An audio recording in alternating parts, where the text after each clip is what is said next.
might have been maybe 4 or 5 months or so when we did our last teaching Teaching rounds round. episode on osteoarthritis. That was our last like pretty comprehensive treatment of this topic.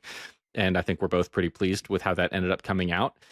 So I'll first just talk briefly about the spectrum of quote unquote disease that we're talking about here, because the concept of degenerative joint disease or osteoarthritis is something that we can often see in medical reports, for example, off of x-rays. I would call that like radiographic DJD or radiographic OA. But that's not the same thing or synonymous with clinical osteoarthritis, meaning that the person has signs and symptoms of that disease that are commensurate and make sense.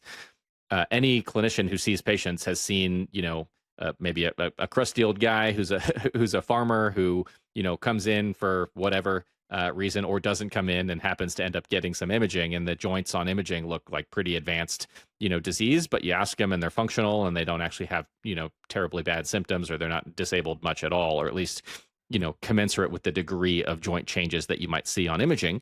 And then, of course, we've also seen plenty of people with pristine looking joint imaging who have pretty significant pain. Now, those folks are not likely to get diagnosed with osteoarthritis. They might have something else going on. But it's just to illustrate that these findings are not synonymous. The radiographic findings, the clinical findings, they can match, but they don't have to. And so if I have somebody who has been running their entire life, and by the time they get to 70, 80, 90 years old, if I shoot some x-rays of their knees, it'd be completely unsurprising to me to find evidence of radiographic, DJD, quote unquote, or OA.